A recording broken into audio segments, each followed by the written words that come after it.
Menurut Ustadz, apakah problematika dakwah salaf di Indonesia ini mengingat budaya lebih melekat di masyarakat timbang dalil di masyarakat Indonesia? Karena memang sudah terlalu lama ya tradisi kita ini. Jadi di Indonesia ini ada satu hal yang sedikit saja sebenarnya. Kalau kita perbaiki insya Allah jadi baik semuanya. Dengan izin Allah, mudah kok gitu kan. Selama ini kita menjadikan tradisi kita ya, menjadi Islam. Tradisi suku ini, tradisi suku itu dimasukkan ke Islam. Seperti ada tradisi orang-orang di Indonesia, suku-suku tertentu sebelum masuk Islam mungkin mereka terbiasa dengan ilmu-ilmu hitam, ilmu sihir. Begitu masuk Islam ditarik itu ke Islam.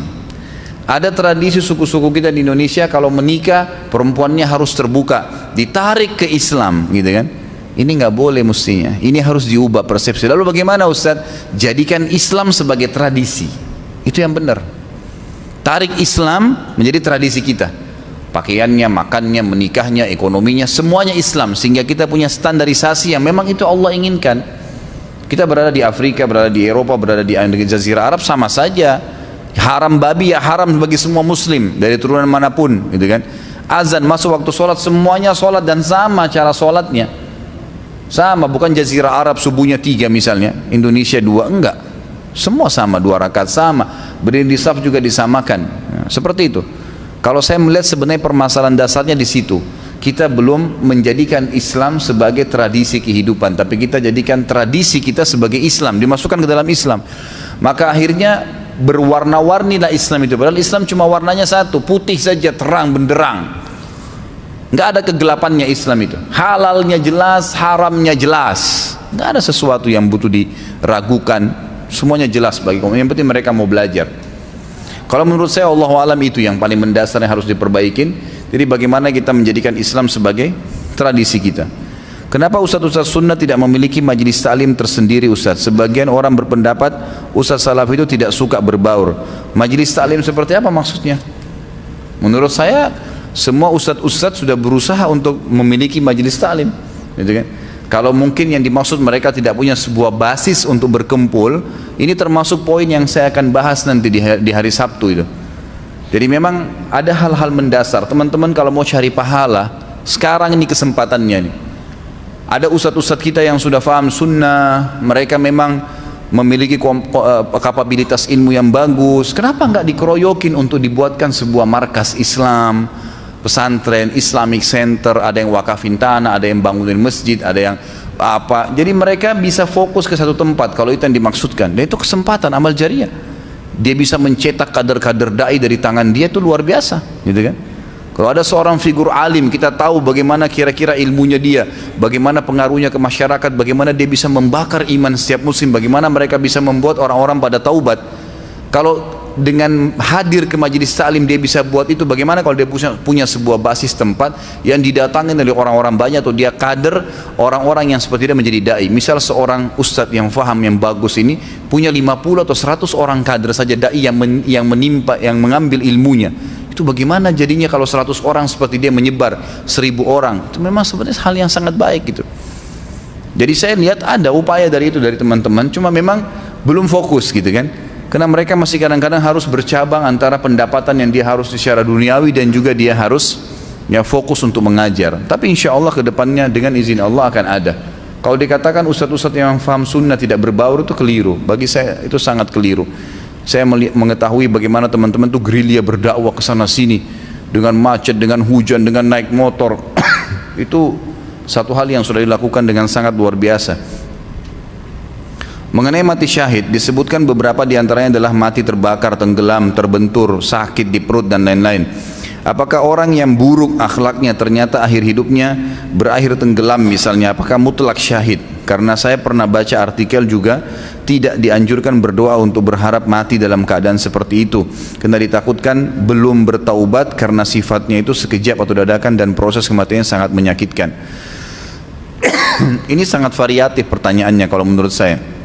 Satu-satu saya akan jawab. Di sini pertanyaan pertama yang saya tangkap adalah, apakah mutlak orang yang mati tenggelam itu dihitung syahid walaupun tadinya buruk akhlaknya? Manusia tidak ada yang sempurna.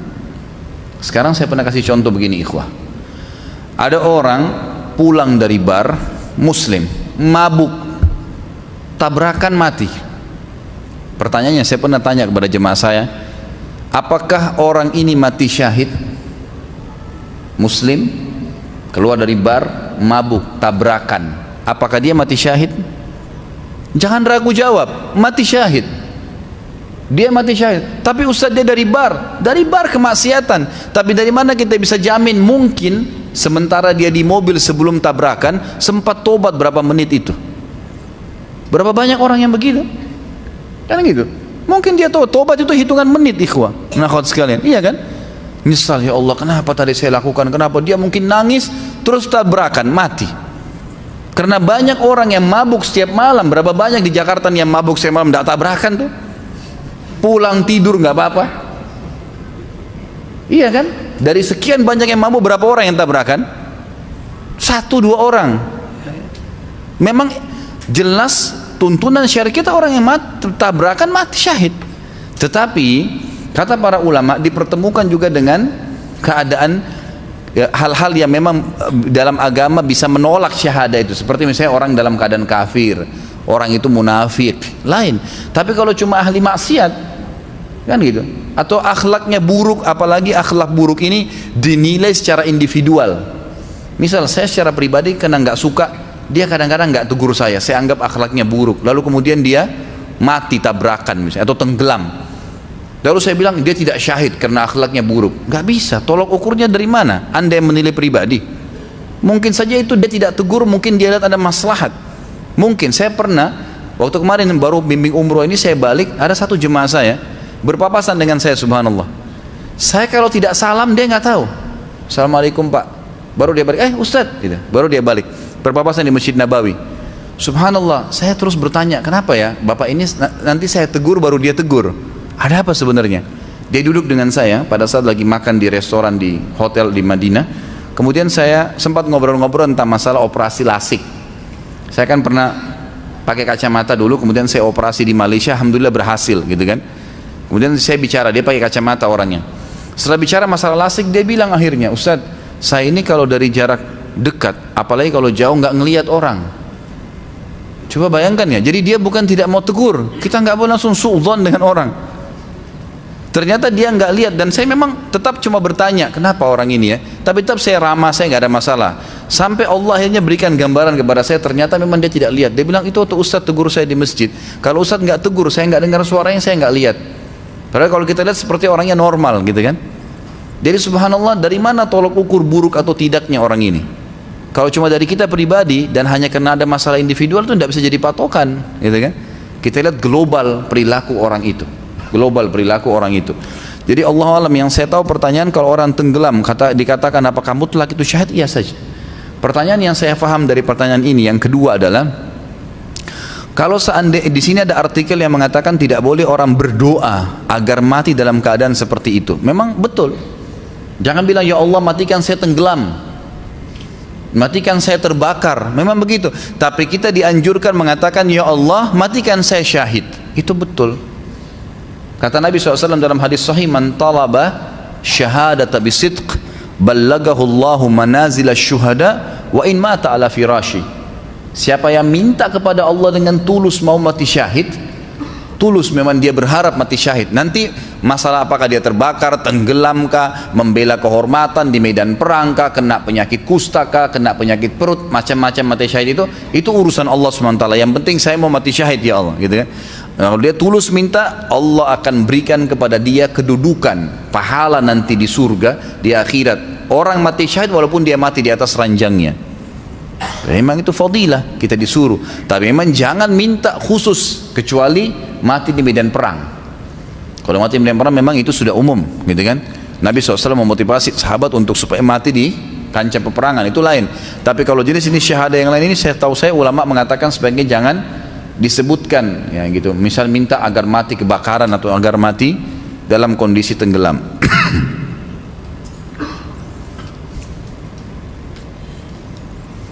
Dalam satu hadis disebutkan salah satu yang bisa membuat masuk surga tanpa hisab adalah tidak pernah minta diruqyah.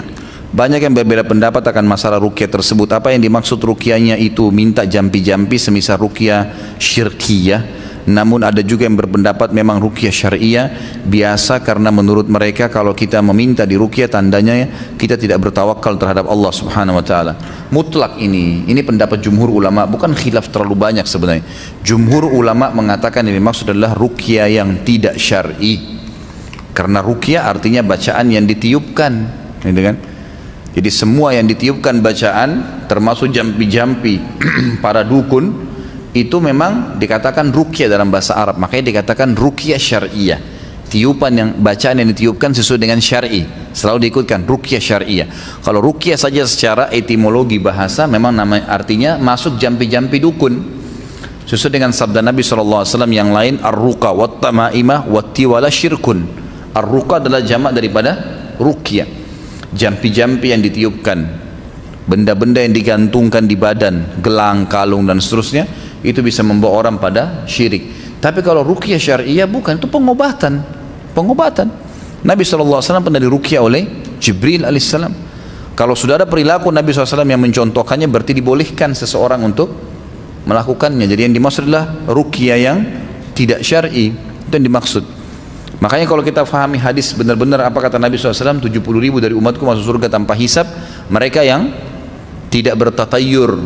Larang kan ya, menggantungkan nasib sama benda. Tatayur itu seperti orang Arab dulu kalau mau safar, mereka taruh bulu burung di dalam sebuah kotak, lalu mereka tulis bulu pertama safar, bulu kedua tidak safar, bulu ketiga kosong. Lalu mereka tebak-tebak aja, menarik. Kalau keluar bulu yang tertulis tidak safar, berarti mereka harus tidak berangkat, karena kalau berangkat akan kena bala dan musibah. Itu keyakinan mereka. Ini nggak boleh, tatayur namanya. Kalau Indonesia saya sudah pernah kasih contoh, tangan kanannya gatal mau keluar duit, tangan kiri mau dapat duit, matanya kedap-kedip, di atas mau senang dan di bawah mau sedih, alisnya, kuping nggak tahu apa, sudah macam-macam. Ini semua tidak boleh tatayur. Itu berarti larangan ya. Kemudian mereka yang tidak bertato, larangan lagi kan ya. Tato, memasukkan tinta ke dalam tubuh dan merusak kulit. Kemudian mereka yang tidak minta diruqyah, bertemu nggak ini? Kan yang dua ini larangan ya. Paham ya maksudnya? Sekarang yang pertama tadi tidak bertatayur, tidak bertato, tidak minta diruqyah. Ruqyahnya ini berhubungan dengan dua larangan yang pertama, artinya yang tidak dibolehkan, gitu kan? Faham maksudnya?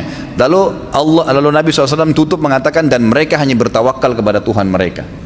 Tapi tiga larangan ini masuk. Jadi tidak minta ruqyah sesuai dengan dua potongan yang pertama, tatayur dan juga tato. Memang larangan, artinya ruqyah yang tidak syar'i.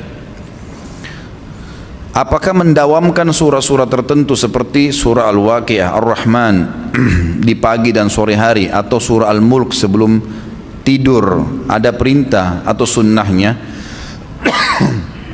Kalau surah Al-Waqiah, Ar-Rahman, Al-Mulk memang setahu saya termasuk bagian daripada surah yang dibaca oleh Nabi SAW. Ada beberapa surah-surah yang dibaca Nabi SAW sebelum tidur, itu adalah masuk dalamnya Al-Mulk 30 ayat, ada Ar-Rahman dan ada Al-Waqiah. Salah satunya itu memang disebutkan di dalam beberapa riwayat yang sahih, gitu kan. Jadi boleh saja. Apalagi kalau antum niatnya mau murajaah, mengulangi hafalan itu, ya, itu juga termasuk hal yang mendasar yang dibolehkan. Kalau surah Al-Mulk sebenarnya secara khusus memang secara mutlak itu, karena hadisnya memang menyebutkan ada 30 ayat dalam Al-Quran yang akan memberikan syafaat kepada pembacanya sampai dia masuk ke dalam surga. Itu adalah surah Al-Mulk. Surah Al-Mulk. Saya mendengar berita bahwa Pangeran Qatar akan menyerang Suriah atau Bashar, tapi jubir Hizbullah Syiah Faiz Syakir berkata apabila Suriah diserang maka mereka Hizbullah akan menyerang Mekah, Madinah, Jeddah. Bagaimana ya Ustaz? Oh, itu memang sudah pastilah orang-orang Hizbullah akan mengatakan itu. Hizbullah kan kelompok Syiah memang yang dibentuk, memang militannya, memang militernya Syiah yang dipersiapkan untuk menyerang kaum muslimin. Wajar saja dia mengucapkan masalah itu. Tapi insya Allah, Allah subhanahu wa ta'ala akan memberhentikan kezaliman yang terjadi di Syria itu. Itu sudah melampaui batas. Semoga Allah subhanahu wa ta'ala akan menghambinasakan mereka. Kemanakah untuk menginfakkan harta riba yang sesuai dengan sunnah? Ke fasilitas umum.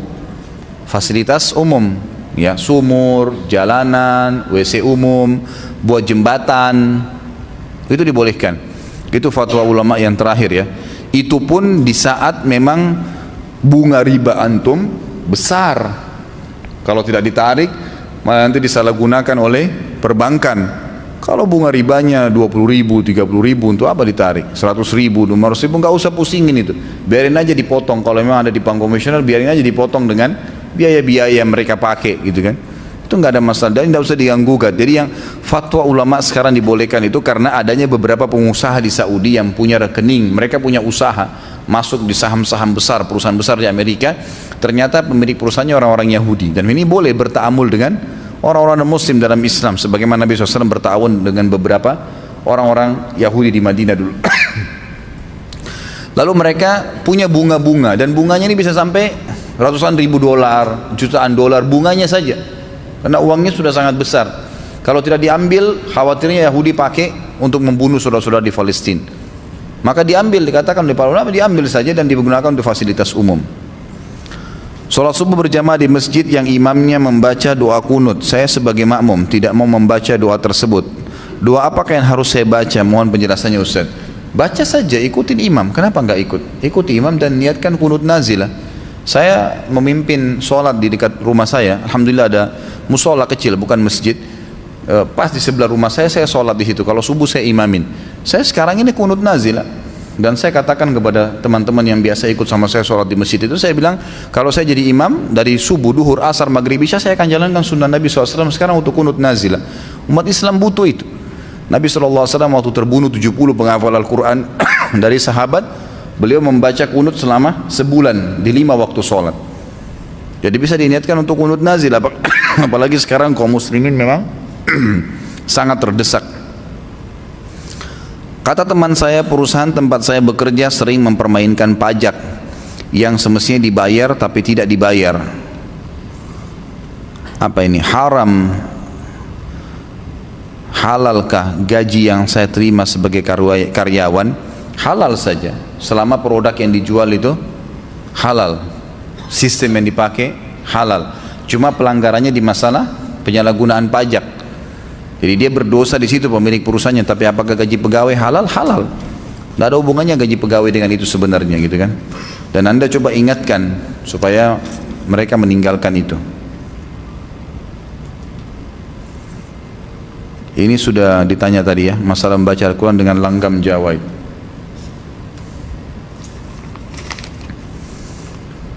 Al-Baqarah 2 surah nomor 2 ayat 238. Hafidhu ala salawati wa salatil usta wa qumu lillahi qanitin. Artinya peliharalah salatmu dan peliharalah salat usta. Berdirilah untuk Allah dalam salatmu dengan khusyuk. Pertanyaannya, apa yang dimaksud dengan salat usta? Apakah ada keistimewaan dari salat tersebut? Kenapa arti beberapa surah dalam Al-Quran sering menggunakan kata kami?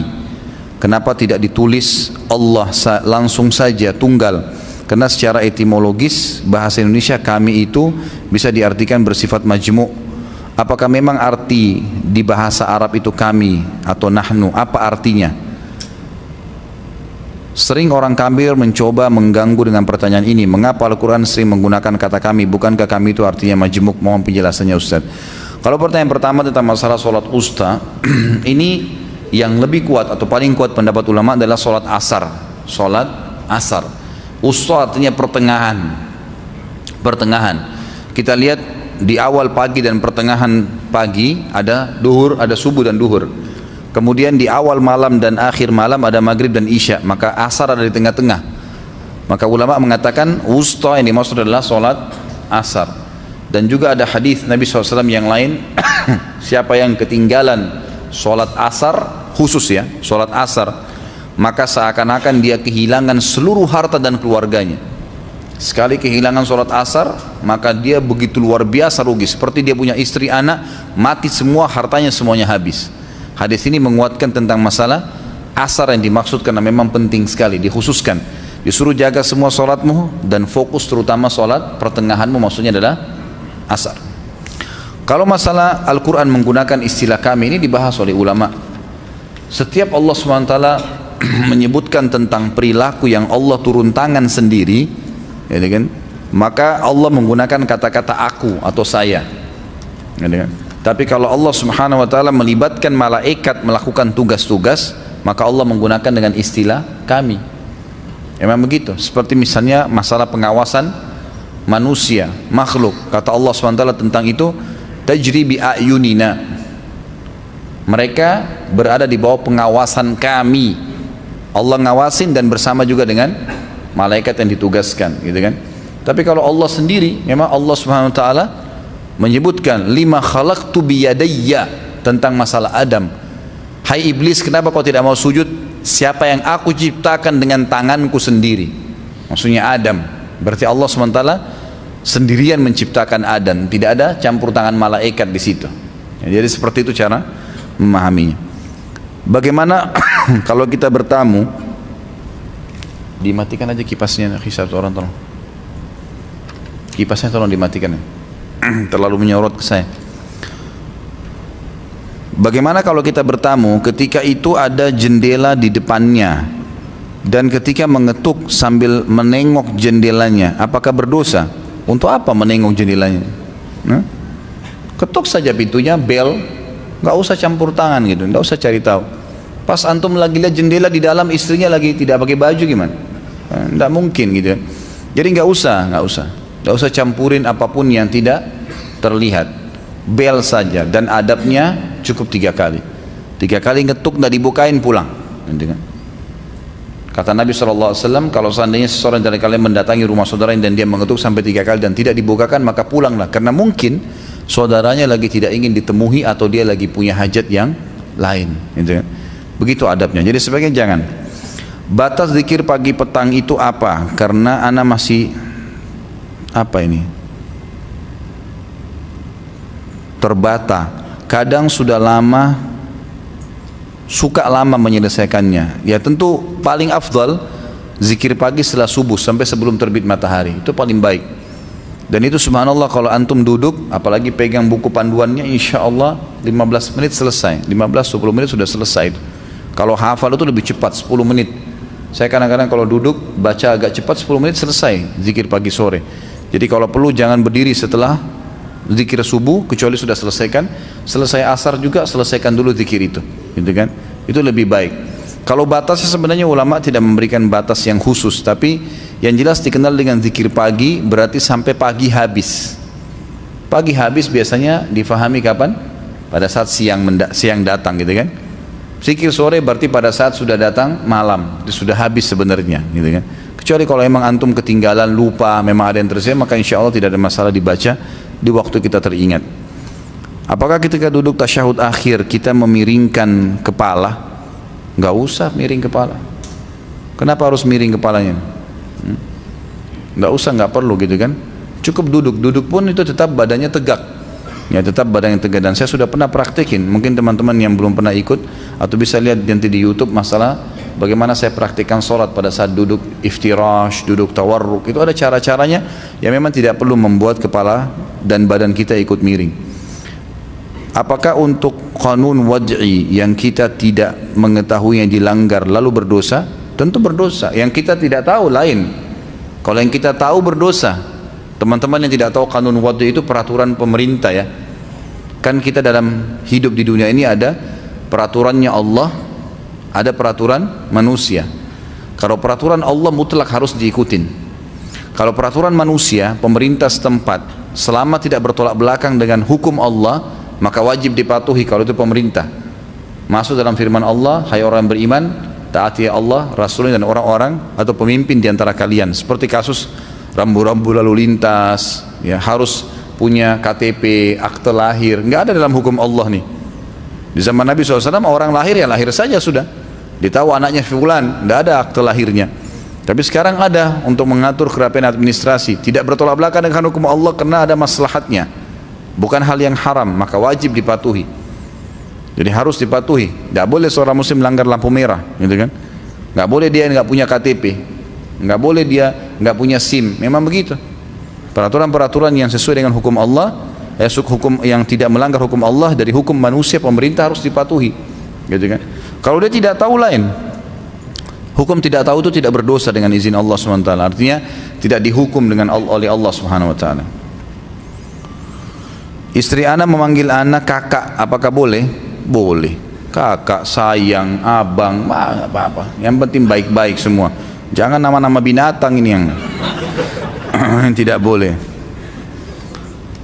Saudara ana menyapi anaknya lebih dari 2 tahun, apakah boleh? Sebaiknya jangan, sebaiknya ya.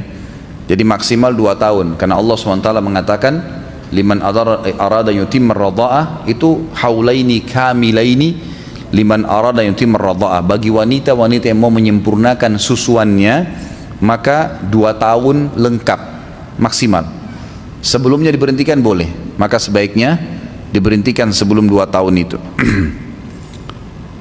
Saudara ana berpacaran dengan Nasrani, mohon nasihatnya Ustaz. La haula wa la quwata illa billah.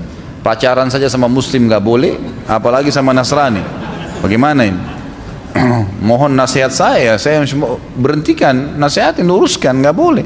Semoga Allah berikan hidayah. Sama muslim aja gak boleh, apalagi sama Nasrani, ini lebih parah.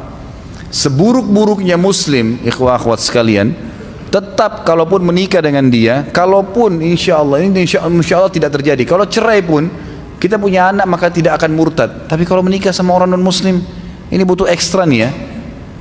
Bukan tidak boleh, kalau seorang mu'allaf misalnya dia masuk Islam itu boleh-boleh saja menikahnya, bukan pacarannya. Pacaran jelas tidak boleh. Pacaran hanya boleh setelah menikah, kalau sebelum menikah tidak boleh, mutlak haram hukumnya. Maka ini resikonya sangat besar, resikonya sangat besar. Makanya harus jauhi ini penyebab-penyebab jatuh cinta dengan sebab-sebab yang tidak masuk di akal. Itu cinta yang Allah bolehkan karena sudah nikah, kemudian jatuh cinta dengan pasangan, itu yang boleh dihidupkan. Jangan dibuat itu sebelum menikah, gitu kan? Karena interaksi yang rutin itu memang akan memunculkan cinta nantinya. Sering dengar suara, sering tegur-teguran, sering ketemu, nanti akan memunculkan cinta. Memang dalam Islam boleh, tapi setelah nikah, gitu kan? Setelah nikah, bukan sebelum nikah. Maka ini 2 poin yang berbahaya. Pacarannya tidak boleh, apalagi ini dengan orang Nasrani. Menikah dengan orang Nasrani mutlak tidak boleh. Kalau itu laki-laki ya, laki-lakinya Nasrani, kalau perempuannya muslimah, ini yang tidak boleh. Tapi kalau terbalik, laki-lakinya muslim, perempuannya Nasrani masih boleh. Tapi wanitanya betul-betul harus wanita ahli kitab yang faham tentang kitab Injilnya. Tapi itu pun ada resiko-resiko ya, yang semestinya memang didahulukan firman Allah Subhanahu wa taala, wala abdun mu'minun khairum min musyrikin walau a'jabakum. Ingatlah wahai wanita muslimah, seorang hamba budak berkulit hitam muslim ya, lebih baik daripada orang musyrik atau orang-orang yang kafir, walaupun laki-laki itu mengagumkan bagi kalian. Wala amatun, Allah balik lagi, mu'minatun khairum min musyrikatin walau a'jabatkum. Ingatlah wahai laki-laki muslim, wanita-wanita budak, wanita kulit hitam tapi muslimah jauh lebih baik daripada wanita-wanita musyrikah yang kafirah, walaupun itu membuat kalian kagum. Apa kata Allah alasannya? Ulaika yad'una ilan nar. Ingatlah orang-orang kafir itu akan memanggil kalian ke neraka. Wallahu yad'u ilal jannati wa maghfirati biidni. Sementara Allah sedang mengajak kalian ke surga dan pengampunan dengan izinnya ya. Jadi mereka tuh sulit, nanti akan ada PR-PR dalam rumah tangganya, jadi nggak perlu. Sahkah Ustaz jika seorang wanita menikah hanya terdiri dari kakaknya sebagai walinya, mempelai laki-laki dan mahar? Di sini ayahnya wanita sudah meninggal dunia. Sah saja. Kalau ayahnya sudah meninggal itu nggak ada masalah insya Allah. Untuk wanita hamil dan menyusui jika tidak berpuasa pada bulan Ramadan, maka dikenakan qadha puasa. Qadha puasa apa? Atau mungkin ya, atau membayar fidyah Ustaz. Ini khilaf di antara ulama. Yang lebih afdal dia menggabungkan keduanya. Jadi kalau dia misalnya tidak bisa memang puasa, kalau dia bisa puasa alhamdulillah. Kalau dia tidak bisa puasa, nanti kapan dia sudah selesai melahirkan, sudah sehat, dia bayar puasa dengan bayar fidyah, itu lebih baik. Dia puasa dengan dia bayar fidyah. Fidyah itu 2,5 kilo beras per hari, tinggal dikali jumlah hari yang tidak bisa. Ada pendapat yang lebih ringan, ini juga boleh dipakai. Pendapat ini mengatakan kalau hamil, menyusui, gitu kan, memang ada udzur syar'i yang membuat dia tidak bisa, karena kalau dia puasa kurang makan, anaknya nggak bisa disusuin. Kalau dia tidak makan, tidak minum susu, dia nggak kuat fisiknya. Ada beberapa wanita yang tidak bisa. Maka ini cukup dibayar dengan fidyah, masuk sama dengan hukumnya orang tua yang tidak mampu. Orang tua yang tidak mampu. Jadi biar bisa membayar fidyah. Saya sebagai pemilik suatu usaha perdagangan di pasar, saya sangat curiga kepada karyawan saya dengan pembukuan keuangannya, karena setiap saya tanya jawabannya selalu tidak masuk akal. berdosakah saya memata-matainya? Saya ingin membuktikan kejujurannya. Jadi bukan memata-matai, memperbaiki sistem yang benar, gitu kan? Untuk apa rambu-rambu lalu lintas ada? Kalau nggak ada rambu-rambu lalu lintas, mati lampu-rambu lintas, walaupun profesor dia akan lari juga, balap, gitu kan? Itu rambu-rambunya. Jadi saya sarankan, saya juga menjalankan usaha, maka yang kita lakukan adalah bagaimana meletakkan rambu-rambu supaya tidak terjadi itu. Seperti sistem yang sudah ada, sekarang kan sudah dengan teknologi yang canggih, kita tidak perlu lagi menggunakan manual, misalnya sudah bisa menggunakan sistem stok yang terpotong, stoknya, gitu kan, penjualan ketahuan dengan adanya sistem yang ada sekarang, itu sangat bagus, gitu kan. Sekarang juga sudah sangat murah software-software yang ada itu, ya memang ditawarkan oleh perusahaan-perusahaan. Saya tahu seperti ada perusahaan Zahir itu kan bagus ya, dia bisa menawarkan sistem, tinggal kita mau seperti apa nih, usaha saya ini, saya jual ini, bisa dibuatin program nggak, nanti dituntun sama dia. Kita bayar mungkin 2 juta atau berapa, kemudian nanti akan diberikan sesuai dengan yang kita butuhkan. Makin besar kebutuhannya, makin rumit perusahaannya, banyak ya sistem yang dibutuhkan, maka makin mahal harganya. Tapi itu akan sangat membantu. Dan kalau misalnya memang melihat gelagat-gelagat pegawai ini tidak benar, kita punya hak untuk memberhentikan dan mengganti dengan orang yang lain gitu. Ya, itu memang sudah sering terjadi. Saya juga pernah mengalaminya, tapi akhirnya saya coba mengubah, mengganti dengan pegawai-pegawai yang insya Allah sudah ikut dengan taklim-taklim sunnah, itu bisa ditawarkan. Apakah sah ibadah haji apabila menggunakan visa selain visa haji atau umroh, yaitu visa pekerja atau kunjungan ziarah? Sah saja, tidak ada masalah insya Allah. Intinya kan memang dibolehkan dia masuk ya, diizinkan dia masuk, karena memang izin kerja itu pun kalau dia kerja di kontrak oleh satu perusahaan atau individu di Saudi, itu boleh saja dia masuk karena diizinkan. Kemudian kalau dia masuk juga sebagai pekerja musiman, sekarang ada tuh untuk laki-laki kan, visa haji musiman, itu dibolehkan karena memang juga dibolehkan oleh kerajaan Saudi untuk masuk itu. Sengaja, afwan Ustaz, sengaja pertanyaan saya ketik karena tulisan saya seperti kesamber petir ya. Khawatir saya zalim kepada Pak Ustadz karena membuat Pak Ustadz sudah susah membaca. Masya Allah, jazakallah khair. Pertanyaan saya pernah dengar salah satu Ustadz di TV yang mengatakan ada satu hadis yang menerangkan bahwa orang yang tidak khusyuk dalam sholatnya merupakan ciri orang munafik. Apakah benar ada hadis seperti demikian Ustadz? Jika memang ada, siapa yang meriwayatkannya? Berarti banyak juga orang muslim yang dikategorikan munafik, termasuk saya karena sering tidak khusyuk dalam sholat. Saya belum pernah mendapatkan hadis itu. Belum pernah menemukan hadis bahwasanya seperti ini lafadznya ya, orang yang tidak khusyuk dalam sholat merupakan ciri orang munafik. Lafadz ini saya sendiri pribadi belum pernah temukan. Tapi memang ciri orang munafik, mereka kalau berzikir kepada Allah buru-buru, mereka kalau mendirikan sholat mereka malas, itu memang ada, itu ciri orang munafik. Tapi kalau lafadz hadis mengatakan tidak khusyuk adalah ciri orang munafik, ini belum pernah saya temukan. Karena orang tidak khusyuk itu terjadi pada kalangan sahabat ya, terjadi, kata Nabi SAW kepada para sahabat waktu itu, ada orang di antara kalian yang tidak menerima pahala sholatnya kecuali setengahnya. Ada di antara kalian tidak terima kecuali 2/3-nya, ada yang tidak menerima kecuali 1/10-nya, ada yang tidak menerima pahala sholatnya sama sekali. Artinya akan ada di kalangan sahabat dan kaum muslimin memang yang sekali sadar, sekali tidak sadar gitu kan. Tapi ada juga yang mendapatkan pahala maksimal. Itu jadi terjadi itu dari godaan syaitan. Ya, Utsman bin Abi Mad'un radhiyallahu anhu pernah berkata kepada Nabi SAW, ya Rasulullah, saya kalau sholat sering terganggu. Kadang-kadang saya ingat kerjaan, ingat keluarga, kadang-kadang juga saya khusyuk. Kata Nabi SAW, itu ada golongan syaitan yang bernama khinzib atau khanzab yang bertengkar di sebelah kiri kuping musalli, orang yang sedang sholat. Dia akan mengatakan ingatlah ini, ingatlah itu, sampai dia lupa berapa rakaat dia sholat. Kalau datang kepadamu, bacalah a'udzubillahi minasyaitonirrajim, isti'adzah, lalu meludahlah, tiuplah ke sebelah kirimu. Ditiup, bukan meludah besar ya. Nanti orang di sebelah jadi marah nanti. Jadi ditiup tiga kali.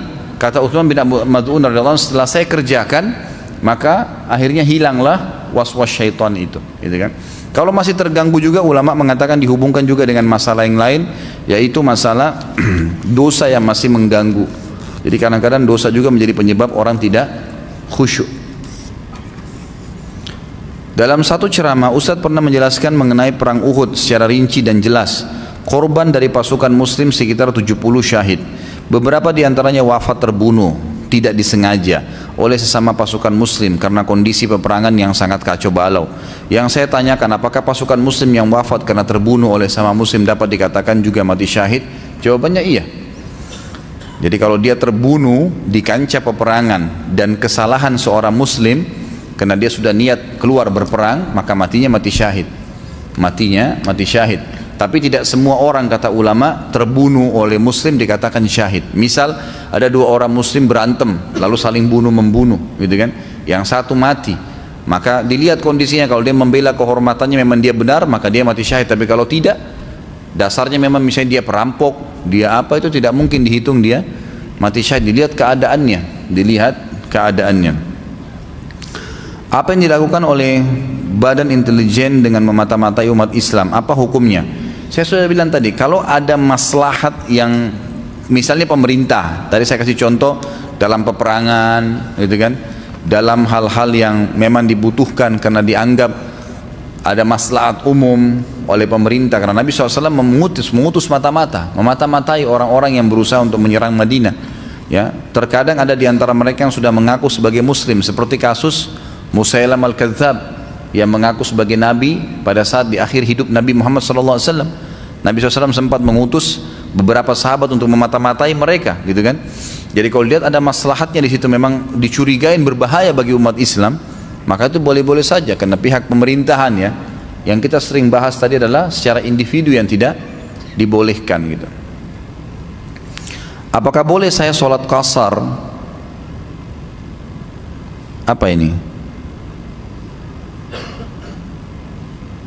Apakah boleh sholat qasar ketika saya mau safar jam 3 sore pada hari Jumat? Kalau boleh, bagaimana caranya?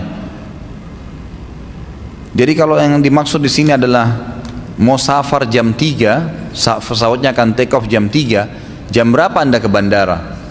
Kalau Anda ke bandara dari sebelum duhur, gitu kan, sebelum Jumat maksud saya, maka boleh saja. Ya, Anda sebenarnya lebih baik menjamak duhur dengan asar nanti di bandaranya. Di waktu duhur ditarik, itu lebih aman. Ada juga pendapat ulama, walaupun ini masih selisih ulama, ya, bolehkah menggabungkan antara asar sama Jumat? Kalau hadir Jumat, bolehkah Jumat kemudian dia langsung jamak dengan asar? Pendapat pertama mengatakan tidak boleh, karena belum pernah dalam riwayat Nabi SAW mempertemukan antara Jumat sama asar. Jadi selalu kalau Nabi SAW musafir, Jumatnya digugurkan oleh beliau SAW. Beliau selalu sholat duhur, gitu kan. Maka duhur sama asar digabung. Jadi belum pernah ada riwayat yang menjelaskan Nabi SAW Jumat dulu kemudian dijamak dengan asar. Tapi pendapat kedua mengatakan hukum Jumat sama dengan hukum duhur. Dia Jumat atau duhur sama saja. Intinya memang boleh dijamak dan qasar karena dia termasuk pengganti duhur, gitu kan. Dan ini insya Allah masih terbuka pintunya untuk dikerjakan. Kalau saran saya lebih baik kalau mau safar jam 3, di waktu duhurnya pada saat keluar rumah, ya sudah keluar dari tempat tinggal kita, itu sudah jamak. Saya sudah pernah jelaskan, ya, pendapat ulama membolehkan kalau seseorang mau safar, begitu dia keluar dari rumahnya mau ke bandara misalnya, lalu dia mampir ke rumah orang tuanya, salaman misalnya, pamit, ternyata pada saat itu terdengar azan, bolehkah dia menjamak pada saat itu masih dalam kotanya? Boleh, asal sudah keluar dari tempat tinggalnya. Ini diantara pendapat ulama berhubungan dengan masalah sholat safar. Bolehkah melihat HP anak? Boleh saja. Kalau anak, ya, kena dibawa tanggung jawab. Ya, sama tadi dengan pemerintah yang melihat ada maslahat, itu lain. Kalau memang dibawa tanggung jawabnya dia. Tapi kalau saran saya, kita harus membiasakan diri dan biasakan anak-anak untuk tidak memata-matai. Gak usah periksa, gak usah diperiksa, gitu kan. Tapi boleh ditanya, nak, tadi ada apa? Atau kita mengatakan, nah ini bagus diaplikasikan, dimasukkan, ini harus seperti ini.